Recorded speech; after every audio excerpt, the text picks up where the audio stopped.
What's up, guys? Welcome back to my channel. I'm a fiction. I'm back with an episode of what if Naruto was reincarnated as a hollow with a system at the end. And if you did enjoy this video, give this a like and if you my channel and like my content, subscribe and hit the notification bell for more crossover fictions. Now let's begin this new video. Chapter 47, New Mission. Ascend to the Throne of Vasto Lord. Reward. Improved skill, super fast regeneration. Oh wonderful, I already heal exceptionally quickly from most wounds. Looking at the new gift he was promised, he wondered how an update would improve it. Naruto was walking in the Manos forest when he noticed a large group of Gillian. It took some searching, but he ultimately came into a large group of roughly 60 Gillian. He would have avoided such a large group of Gillian before his transformation to Ajukas because of the risks involved. However, his improved speed and other powers should render him nearly unbeatable to these weak and stupid Gillian.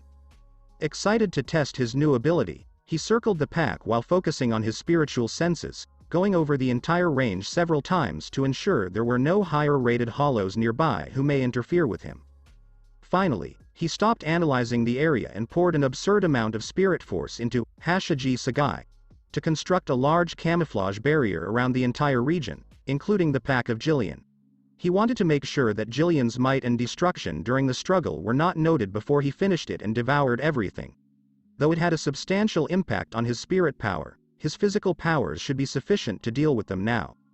He stopped using illusory aura and spirit power concealment to free up some of the constant drains on spirit power once he entered the barrier and instead pumped the extra available amount into blood and energy blade to further boost his base stats and coat all 4 of his blade arms in energy to increase their cutting capacity. Alright, it's time to put it all to the test, he reasoned. He was really excited to see the fruits of his hard work. Some of Gillian's close associates began to notice him once he stopped masking his visibility, and they could feel the tremendous quantities of spirit pressure that were no longer being masked and were instead decreasing their skills further via sheer pressure. Naruto blasted off from the earth, his blast dissipating as he flew at supersonic speed for one of the Gillian. He passed a Gillian that he bisected horizontally with a spinning slash on his way to his target Gillian, which was stabbed directly through its mask with another blade. He kicked off from Gillian's head with enough force to fully demolish the already damaged mask, sending him flying backwards into the air towards the next victim, having already killed 2 before any of them could recognize what had happened. As a result, he'd already bounced around between over 8 Gillian like a pinball before they even reacted. He was about to strike the 9th one when someone finally noticed him and fired 7 Sero on track to hit him in midair. He instantly shifted his blood artery to blood vene, shifting the spirit power he was using to boost his offense to defense instead of tanking the Sero that were about to attack him.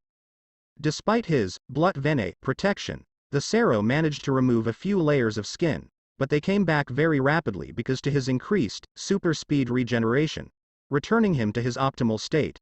He switched back to blood artery, and slashed through it before kicking off and flipping onto the one next to it for another rapid blow with 2 of his blades slashing it just before reaching the 9th via the rain of Sero. Another batch of Sero were launched at him, and he used the remaining energy blade, energy on his blades to counter them in a cross slash before recoating his blades with new energy. He hurled himself at 2 more Gillian, beheading them as he went past, and landed on one of the tree trunks before spinning around and launching onto the next Gillian. Sero landed exactly where he had been moments before after launching himself from the tree trunk many times. They simply couldn't keep up with his pace. He'd already landed on another Gillian, the power of his impact breaking its mask and sending it tumbling into another while he remained on top. He rushed up the Gillian towards the new one, bisecting it with 2 of his arms, and threw himself at another target before it even fell from its fall. He landed on the ground, surrounded by 4 Gillian, charging their Sero to ambush him. He twirled, releasing a little storm of blade energy, sending energy blades from each of his arms, slicing all 4 of them at the same time before they could unleash their strikes on him. It couldn't even be called a battle as he ripped through the pack of Gillian almost effortlessly, dodging and blocking their strikes and slaying them one by one as though slaughtering livestock. He gradually dwindled them down until only he was left standing on top of a pile of Gillian corpses. This is going to be a chore, he thought as he began devouring the mound of Gillian he had murdered. It took a long to swallow them all, but happily the barrier he put up at the start kept everything hidden, so he didn't have to rush and could take his time digesting them all without wasting any of it. System. Please condense the records from the last battle for me to review, he begged, not wanting to go through each individual notification he received while fighting. Plus 2,716,570 Hollow XP, plus 63,800 Hollow Spirit Power. Plus 25 levels, 25 bonus stat points, damn. Alright. Please show me my status panel. He informed the system he was amazed at how much money he made from massacring so many Gillian at once. Equals status board equals Naruto Uzumaki, spiritual age, 58. Ethnicity. Hollow, status, Ejukas, level, 128 to 153. XP. 48,230 128,470ths, equals stats, equals, fortune, 126, 213 dexterity. Section 60 of the Constitution, intelligence level, 60. 537,682 to 601,482 spirit power. Stat points available, 0 to 25. Equals passive ability. Equals, absorption of spiritual energy. Extremely fast regeneration, acidic note, silencioso. Equals active abilities equals, separation of soul and body. Spirit power hiding. Aura of illusion, blut. Energy sword. Transcribe, Sagai Hashaji, Sero. Kumon. Negation. Okay. System, give 4 status points to strength, 7 to dexterity, and the rest to intelligence, he reasoned. Affirmative response. Power. 126 to 130, deficiency, 213 to 220. Intelligence level. 60 to 74, stat points available, 25 to 0. His strength and dexterity improved less noticeably. However, with the increase in intelligence, he quickly noted how much more clearly he could detect his environment with his spiritual senses. He could not only sense further, but he could also digest the information he received in greater depth than previously. Meanwhile, Haribel returned to her subordinates and stared at her 3 subordinates. So, what happened before I got here? She inquired. Well, we were tracking him for the past few weeks, but we were completely unable to catch sight of him, only finding the remains of his battles after he was already gone every time. Sung Sun informed her. Apache and Mila Rose agreed with a nod. Then we got a lucky break when we noticed a large and chaotic fluctuation of spirit pressure in the area where we were tracking him. We rushed there only to discover that he was in the process of transitioning from Gillian to Ejukas rather than already being in Ejukas. Sung Sun went on. Haribel looked perplexed when she claimed that they couldn't detect him till he evolved. How come you weren't able to find him before? Haribel inquired. I guess he has some way of concealing his spirit power and lost control of it during the evolution, because before that we weren't able to sense him and after that we weren't either until he intentionally revealed it. Sung Sun elaborated. Are you certain it wasn't just subdued? Haribel inquired, perplexed. I couldn't sense it either. Apache nodded in understanding as Mila Rose acknowledged. So, what happened after that? Haribel wanted them to keep going. Naruto had been different, which piqued her interest. Well, because he appeared powerful enough that we mistook him for an Ejukas when he was only a Gillian, we were extra cautious due to his evolution and surrounded him to ensure he couldn't escape. Then, despite the fact that he had just emerged from his transformation, I attempted to engage in discussion. Sung Sun continued his stroll through the events. That's good. Haribel nodded, pleased that her subordinates were erring on the side of keeping a nice connection, even though it was risky in such circumstances. Sung Sun smiled warmly instead of her typical snarky and haughty ones, pleased to be praised by her idol. At first, he appeared perplexed but quickly reverted to, well, you saw how he was. He seemed friendly enough, but his demeanor upset Apache, and the idiot provoked him, she explained. Apache scowled at her but didn't dare to say anything. Then, how did you all end up here? Haribel inquired, clearly perplexed. Hollow was already unstable enough without being deliberately provoked. It was a little frightening at first. That's when he displayed his spirit pressure and murderous intent, implicitly threatening us. Haribel raised an eyebrow as Sung Sun responded. Indirectly. She inquired. He was obviously out of the ordinary. Threats were nothing out of the ordinary among Hollow, although they were frequently stated bluntly due to Hollow's direct and emotive character. Yeah, he just pressed us and asked if we felt the same way Apache did. After that, I was able to calm things down and persuade him to come here. Sung's son elaborated. Good job. Sung's son was commended by Haribel. Apache kept staring at Sung's son, but she was also ashamed since she didn't want to look terrible in front of Haribel. So, what are your thoughts on him? Haribel inquired of the three of them. Annoying. I want to beat him up. Apache responded immediately and without hesitation. She had not forgiven him for his awful attitude towards them and, especially, Haribel. He appeared to be pleasant. He was, at the very least, foo-foo-foo. Sung's son chuckled, covering her mouth with her sleeve. She was interested by the strange Hollow and anxious to learn more. I'm not sure. It was all right. He was quite laid back. Mila Rose expressed her thoughts on the weird Hollow with the least amount of emotion. I'd like to learn more about him. I might have been able to if Apache hadn't been such a jerk. Sung's son explained. Who are you calling an idiot?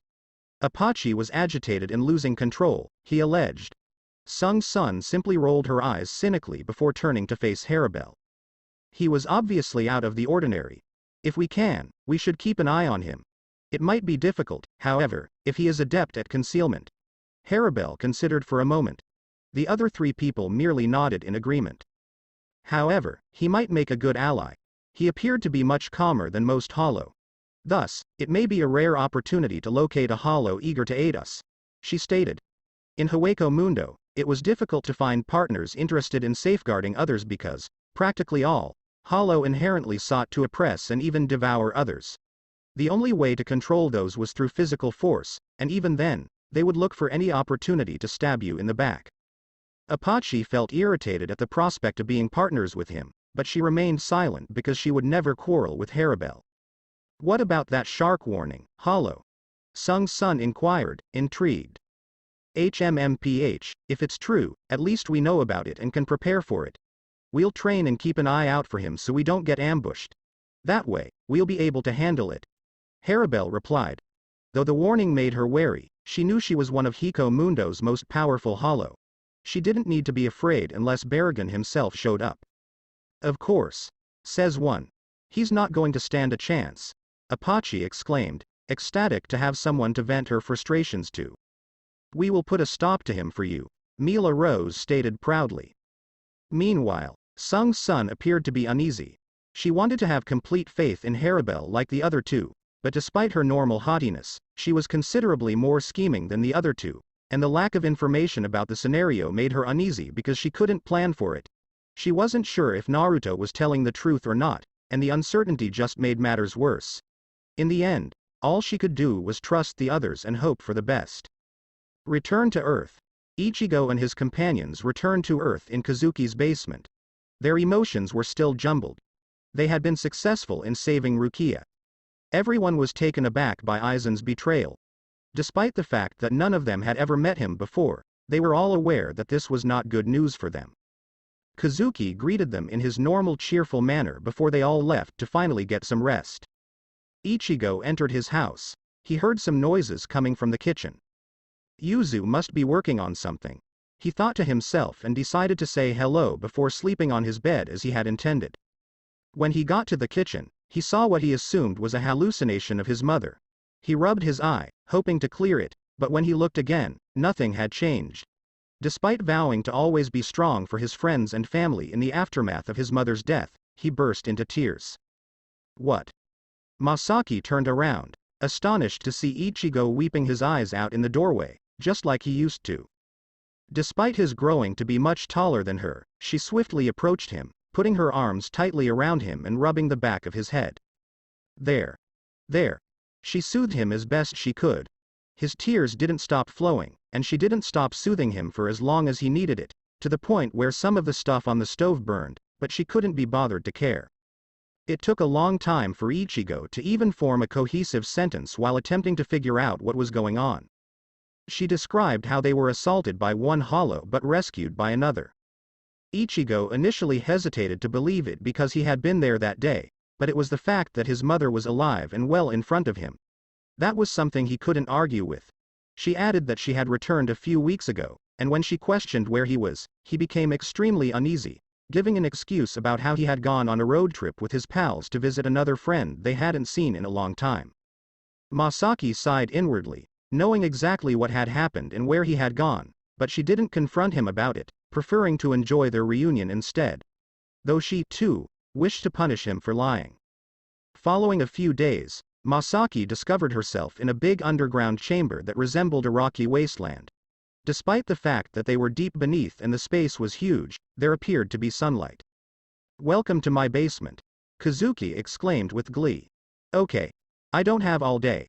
My kids will be home from school soon, and I still have dinner to prepare." She expresses herself impatiently. She wouldn't be here at all if it weren't for his persistent solicitations. She had returned to her family and had been catching up with them for a few weeks. Even with Naruto's constant reporting, there was still a lot that was overlooked. Isshin was no longer in the doghouse after Ichigo and his pals returned, albeit they all pretended to be unaware of his whereabouts. Kazuki was the only person Ichigo was aware of knowing. Though she missed her new friends Mito and Naruto, she was glad to have had the opportunity to catch up with her family, and she spoke with Mito on the phone on a daily basis, sharing what they had been up to. Kazuki gave a nod. He had built a wall around the store, and all of the employees were present in case they were needed for anything. "Okay. What do you require?" Masaki inquired impatiently. "Let's start by unleashing that hollow form," Kazuki stated. He couldn't hide the joy in his eyes at being able to observe something that had never existed before. Masaki transformed from her hollow armor into her Nicktig, with blood-like patterns covering her entire body, her eyes turning black with an orange iris, and her incisors elongating. She maintained complete control, however. She'd had a lot of practice by this point in maintaining the form and maintaining full control of herself while utilizing it. "Amazing. How unusual," Kazuki mumbled to himself as he measured the alterations she underwent during and after the transition. During the change, he noticed how the hollow spirit power surged past the Quincy spirit power, only for the Quincy power to surge back to meet it until they achieved a balance, raising her power far beyond her untransformed self. He was also unable to locate any of Isshin's Shinigami power. It seems that everything had been driven out and returned to him. He eventually made her use all of her abilities. Make sure to collect measurements of everything that happens throughout them, both as a Quincy and in her Nicktig form, for him to go over later and increase his knowledge of hollowification. The data on such a nearly impossible hollow hybrid was a real gold mine for a scientist like him, and it could lead to his being able to help others like the Visored. He was still intrigued about the hollow she had met and how he had touched her in such an odd way, but he knew he had been missing for over a month and no one knew where he was. Masaki and Mito had no idea. Mito had been training non-stop throughout this time. She was aware that Naruto was concerned about her and that he wasn't revealing all of his concerns with her, which she attributed to her own weakness. She hoped to be strong enough for him to share all with her and for her to shoulder some of his load for him. He had done so much for her, and she thought she would never be able to repay him. "System. How long have you been doing this?" he inquired. Answer. 3 months and 7 days, 2 hours and 54 minutes and 34 seconds. "Can you provide me with a report of my progress throughout that time?" he said. Plus 16,299,420 hollow XP, plus 191,400 hollow spirit power. Plus 34 degrees, 34 stat points added. "Okay. System, please show me my status," he asked. Equals status board equals Naruto Uzumaki's name, spiritual age, 58. Ethnicity. Hollow, status, Ejukas, level, 153 to 187. XP. 105,992 175,780ths, equals stats, equals, fortune, 130.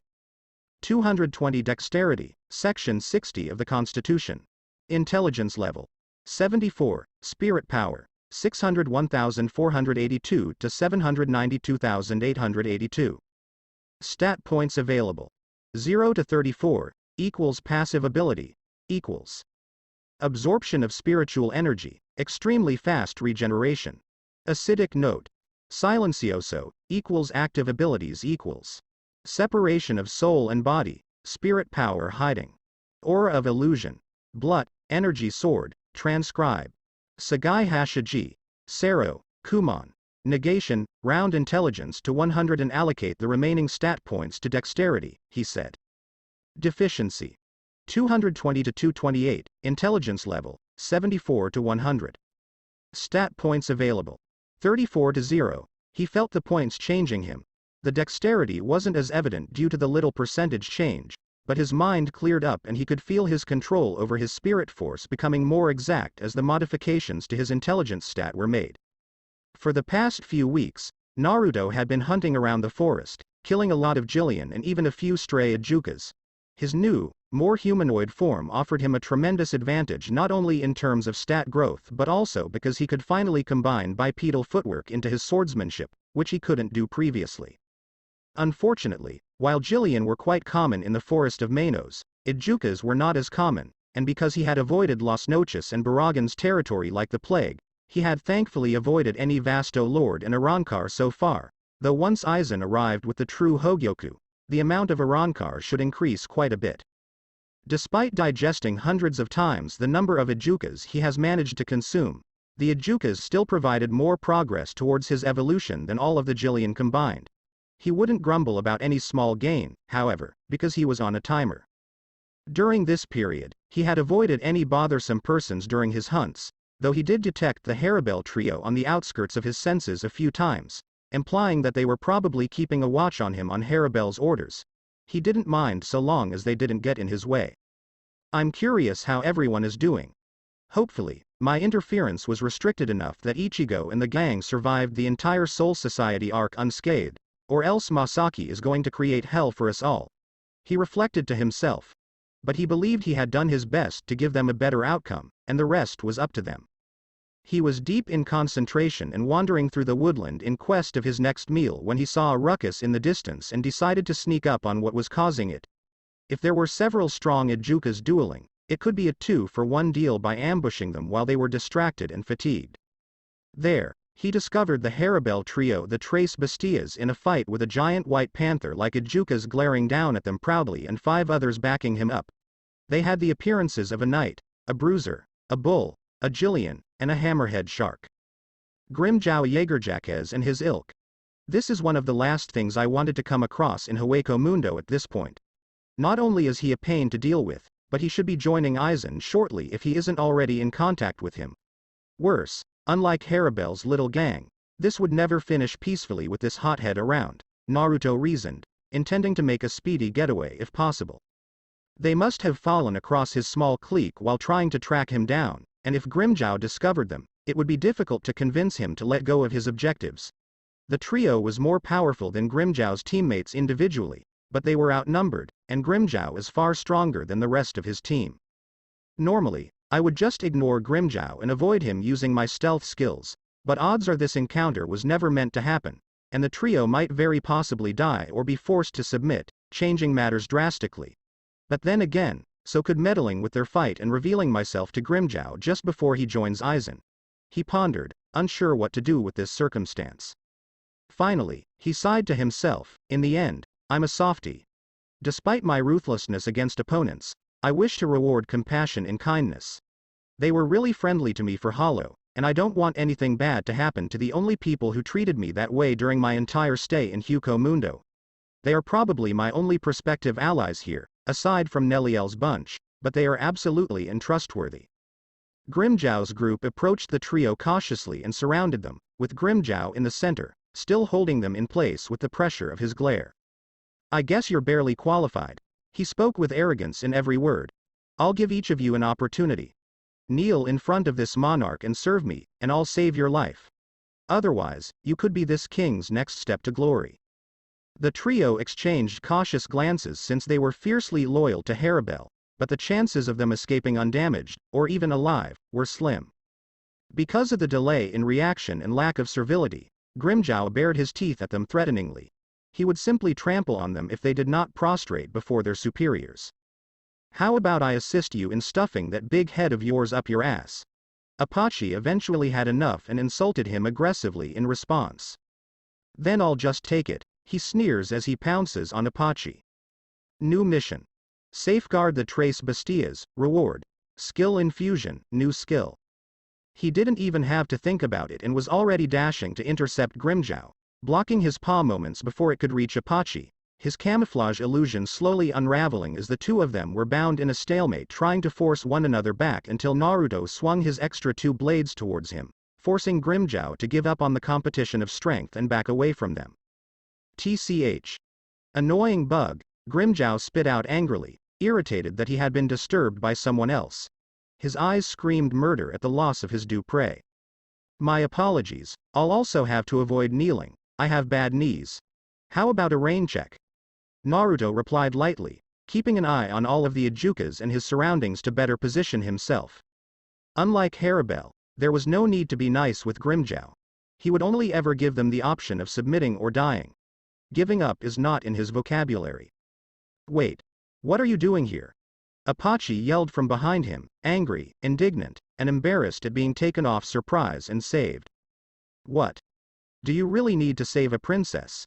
He couldn't help but tease her while she was embarrassed. Stop talking. Without you, I could easily stomp this animal to death, she yelled back, trying to hide her humiliation.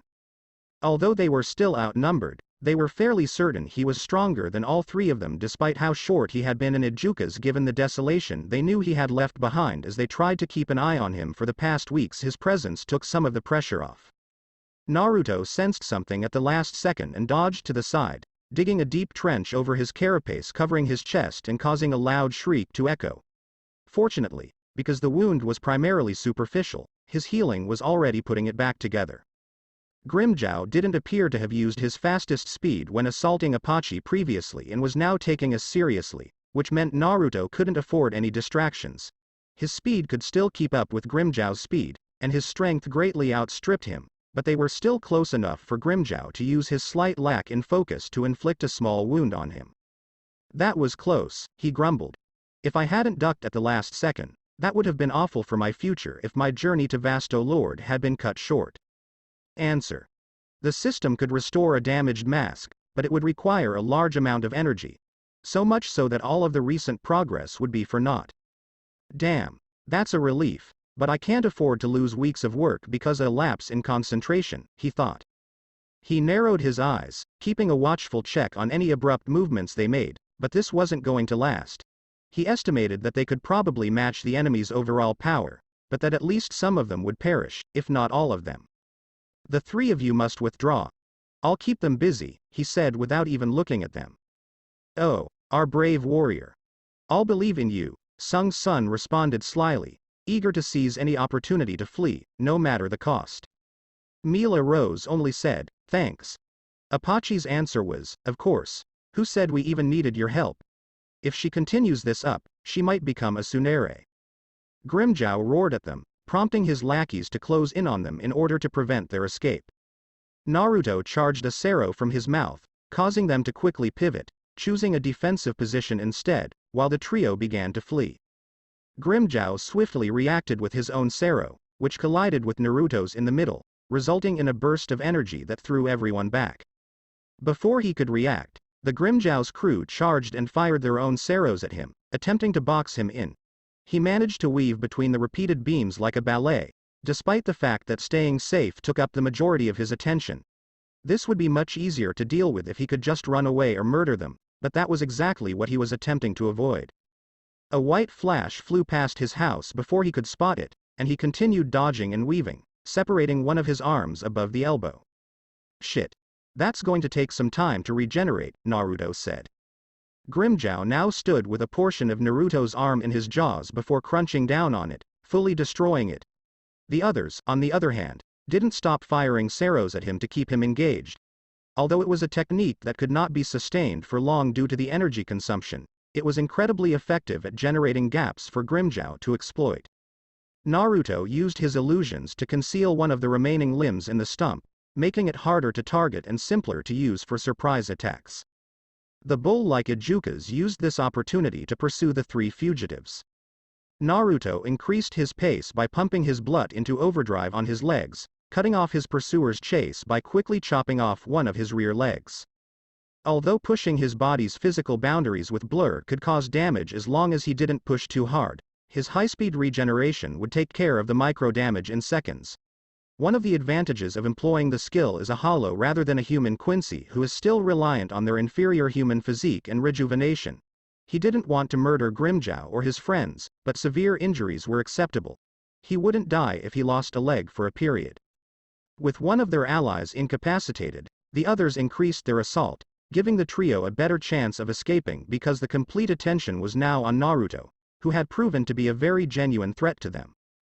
Grimmjow managed to add a slew of new cuts and scratches on him, but he didn't manage to cause another major injury since Naruto was able to pay more attention to Grimmjow now that he had one less ally to back him up. Grimmjow became increasingly agitated as the encounter progressed, making his attacks easier to predict. Not long after the blasts were shot, they began to slow pace as they ran out of energy and had to start physically backing up Grimmjow instead, which they were much more apprehensive about given how easily he had already physically overpowered one of them. Except for Grimmjow, none of the others could even defend against the arm he had hidden using his illusions, allowing him to quickly pile up a lot of relatively light injuries on them once they entered the melee, speeding up the drain on their stamina, which was now being used for both fighting him and healing the many non-fatal wounds he was inflicting on them. Only Grimmjow was in mostly decent health, as he managed to avoid most attacks from the hidden arm because of his quick reaction time and enhanced senses. Naruto even made a point of stabbing the more humanoid members in order to drain whatever memories he could to strengthen his own bipedal combat talents now that he had passed the Gillian stage. Although he couldn't pierce them for long periods of time, allowing him to mimic most of their talents and tactics, he would use any advantage he could get. The fighting had slowed dramatically, and he hoped the three had advanced far enough that these people wouldn't be able to catch up with them in their current worn-out state. He made a point of focusing most of his attacks on their legs whenever possible, preferring to slow down their pursuit rather than impair their attacking skills. By this point, 2 more Ijukas had been eliminated, leaving him, Grimmjow, and 3 other Ijukas in the fight. Despite his obvious exhaustion, Grimmjow's eyes had not dimmed. On the contrary, they contained significantly more fire than they did at the start. Fuck. He's not going to treat me like Ichigo and go about harassing me to fight him for the sake of his pride, is he? When Naruto noticed the passion in Grimmjow's eyes, he became concerned. Mission finished. Active skill, gained skill infusion. Skill development. Allows the user to share one of their own powers with a third party who is within a short distance of the user. The user infuses some of their spirit power into the target, and the skill lasts until the infused spirit force is depleted. The speed with which spirit power is consumed is determined by the skill that is being infused. Great. Now to lose these folks, Naruto thought, happy that he didn't have to stick around any longer. It took him a bit to find an opening, but once he did, he kicked Grimmjow in the sternum, sending him flying back. Well, it's been a pleasure, but this party has turned into a bit of a sausage fest, so adios, he said sarcastically, emphasizing it with a mocking bow as his figure vanished using his illusion skill before fleeing after the trio. He was reasonably certain they would be all right given that the task had been accomplished and he had received his payment, but he had no idea if simply escaping Grimmjow's gang of merry men was enough to complete it, even if they ran into other dangers while leaving. He could hear a frustrated howl coming from behind him, but even if he could follow him despite his illusory disguise, he wouldn't be able to keep up with him, let alone in his fatigued state. Naruto couldn't wait for the update to super speed regeneration because it became clear how beneficial it was in both repairing the little and large injuries that accumulated in depleted stamina, as well as speeding up his stamina recovery. He couldn't understand why the bulk of hollows gave it up to become a Rankar. Though, given that his regeneration talent had already been enhanced, he wasn't sure how much greater his was compared to the ordinary hollows. Although he had been holding off Grimmjow's gang for about a half hour or so, it didn't take him nearly as long to catch up to the fatigued three. Thankfully, his concern appeared to be for naught, as they appeared no worse off than when they left, ignoring them, probably a bit more exhausted from running non-stop since then. He made a brief survey of the area to ensure there were no imminent sources of concern, which turned out to be pretty apparent. While jogging beside them, he cancelled his camouflage, prompting them to jump and ready for a battle until they realized it was just him. "I'm going to kill you one of these days," Apache raged, though she lacked the energy to even try. Apache, not the time or place. If it hadn't been for him, who knows what would have happened. Sung Sun stopped her off before she could continue, and Apache had the grace to look at least slightly uncomfortable by her behavior for the first time. Sung Sun swiftly returned to Naruto's side and dropped her head. "Thank you for saving us. We would have died if you hadn't been nearby," she said. "Yes. Quite a coincidence I was nearby," he taunted back, ridiculing them for following him around for the past 3 months. "Well, it doesn't hurt to run into someone so strong," she answered brazenly, like she had no idea what he was talking about. At the very least, her playful conduct was easier to live with than Apache's hard-headedness and brashness. Mila rose, unlike the other two, simply bent her head in thanks without saying anything. He wasn't sure if it took her longer to open up or if she was simply more reserved than the other two. Thankfully, she appeared laid back, at least in comparison to Apache. They all seemed antsy as they looked about, concerned that they might still be trailed by Grimmjow's squad after everything they had gone through. Name, with his increased senses and knowledge of how far they'd gotten, was quite positive they wouldn't be kept up with, let alone tracked down. Even without Tier Haribel to defend them, they would be safe as long as they could return to their lair and rejoin Tier Haribel. "I'll escort you ladies back to your lair just to be safe," he added to reassure them. "Oh my, what a gentleman," Sung Sun remarked jokingly. "Whatever, HMPF. Harumped Apache." That was probably the best he could get from her for the time being, but progress was progress. "What is it, Apache? Is there a cat on your tongue?" he teasingly asked. "That's Emilio for you," she grumbled, stomping her hooves. He decided not to push her any further for the time being, despite how much fun it was to push her buttons and torment her. "Alright, you two lovebirds. Let's get going before they catch our trail," Sung Sun murmured, causing Naruto to chuckle, while Apache simply glanced aside, believing it was better to ignore her buddy. It's not like she wasn't used to Sung Sun's mockery. Everyone agreed, so they began running towards their lair at their fastest possible pace. Naruto was able to keep up with them thanks to his amazing dex stat, which made it feel like a jog to him. When they finally arrived at the lair a few hours later, it was deserted. Haribel must have her own things to do. Otherwise, she wouldn't be hunting for these three, Naruto reasoned. "I'll stay here with you until Haribel returns. Unless you're all in the mood for a group date," he quips, jokingly. "Haribel-sama, you bug." Apache claims she can no longer suppress her rage when she realizes the disdain isn't for her anymore, but for their leader. Naruto chuckles and looks at himself before replying sarcastically, "You're right. I am, in fact, a bug. This one, on the other hand, can crush you till your tasty insides come out." He decided to continue now that they were safe. At the very least, it gives him something to do, and he knows Sung Sun appreciates it. "Gah. Make him stop talking," she yells back, knowing she can't just assault him for being obnoxious, especially since he saved the three of them. However, she realized that this would not alleviate her frustration. "You know you two talk the most out of all of us," Sung Sun giggled, adding, "You know you two talk the most out of all of us. Do you flirt in this manner?" Sung Sun, shut up. "You're meant to be on my side," she responds, agitated by the fact that she is being assaulted from both sides. Era. But you're so cute," she proceeded to tease her. Apache merely groaned and sat to the side, where Mila Rose had settled, attempting to ignore the two of them. He realized how mind-numbingly boring Hueco Mundo was for regular Hollow at moments like these. Your alternatives were literally battled over. Nothing should be done. There was no entertainment, and socialization was scarce. He eventually thought of something they could do to pass the time, even though they were a bunch of Hollow with opposable thumbs or, in the cases of Sung Sun, Apache, and him, no fingers at all. He led them outdoors to teach them how to play tic-tac-toe on the sand.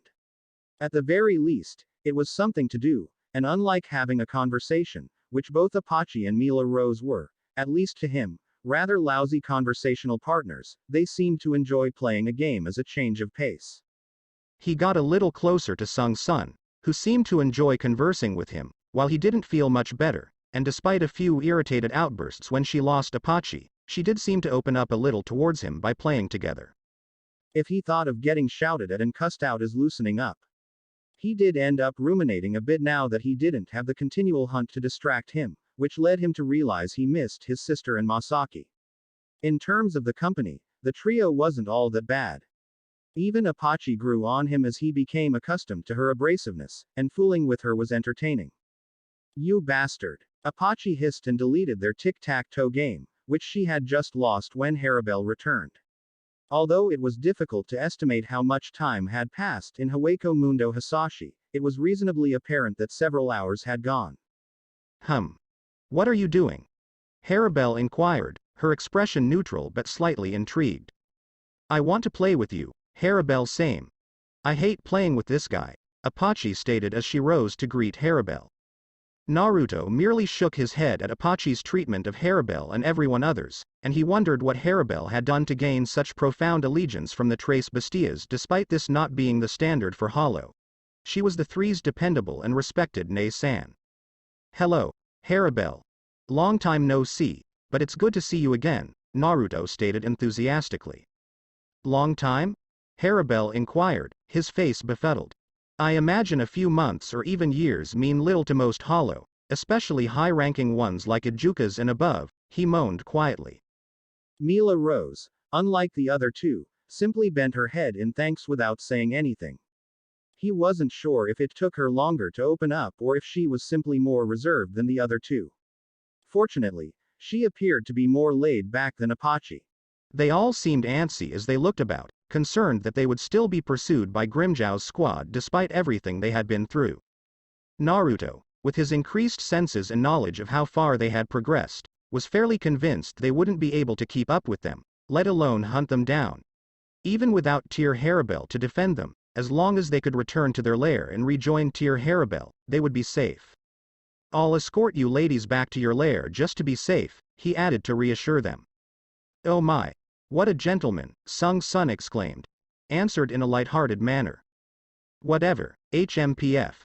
Harumped Apache. That was probably the best he could get from her for the time being, but progress was progress. What's that, Apache? Cat got your tongue? He wonders. Teasingly inquired. That's Emilio for you, she grumbled, stomping her hooves.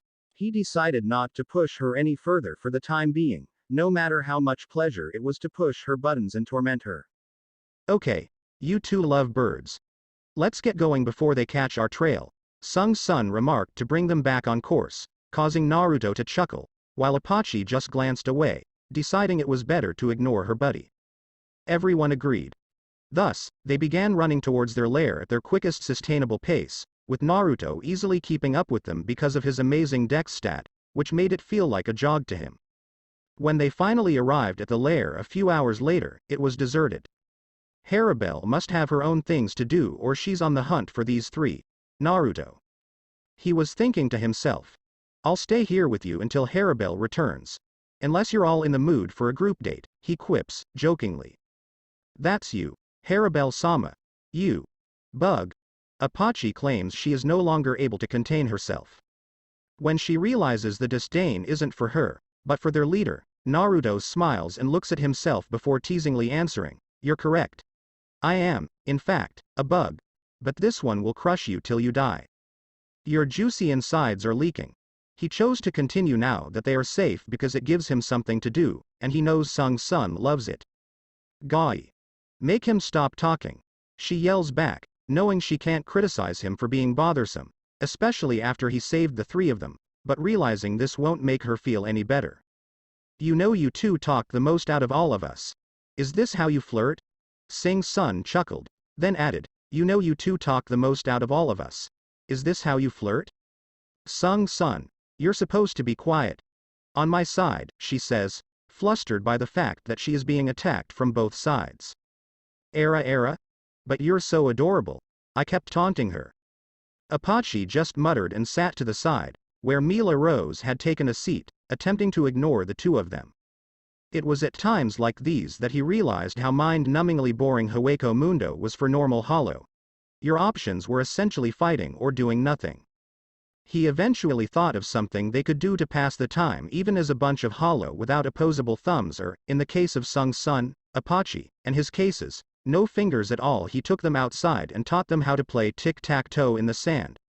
At least it was something to do, and unlike having a conversation which both Apache and Mila Rose, who were pretty bad conversational partners, at least to him.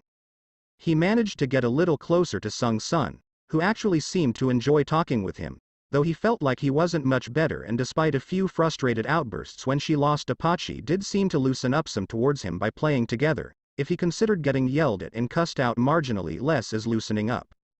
You cretin. Apache grumbled and deleted their game of tic-tac-toe, which she had just lost when Haribel returned. Although it was difficult to determine the passage of time in Hueco Mundo, Hisashi was quite certain several hours had gone. What are you up to? Haribel inquired. Her expression appeared neutral, yet sounded a little strange. Haribel same. I want to play with you. I despise playing with him. Apache exclaimed as she leapt to welcome Haribel. Naruto merely shook his head at the discrepancy between how Apache treated Haribel and absolutely anyone else, and he wondered what Haribel had done to garner such profound allegiance from the Tres Besties, despite the fact that this was not the standard for Hollow. She was the three's dependable and respected Nei-san. Hello, Haribel. Long time no see. Nice to see you. Hisashi, on the other hand, smiled. Long time? Haribel inquired, his face befuddled. I guess to most Hollow, especially a judges and above, a few months or even years mean nothing, he groaned internally. To be continued. That's it for this podcast, guys. Thank you for listening to this video. I hope you did enjoy this part of the story, and if you did, like, share, and subscribe for more. And thank you all for helping support, and have a great day.